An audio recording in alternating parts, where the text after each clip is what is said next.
ще пробваме южноамерикански храни и напитки. Имам няколко различни вида чипс, като този с слайм. 3 вида сокчета, които са с различни тропични плодове. Един лилав монстър с виолетка. И това, което си нямам никаква идея какво е. Но е някакъв снакс. Ще пробваме първо снаксовете. Този е с барбекю. Малко е безвкусен, но става така, че му давам 7 от 10.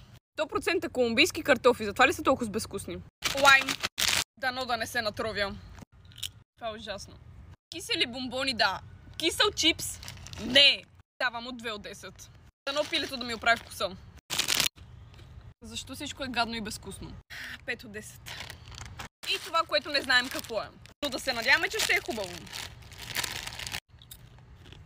Между другото, това май най-много ми харесват абсолютно всички.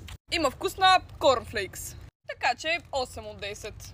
А вие харесате последните част 2 за напитките.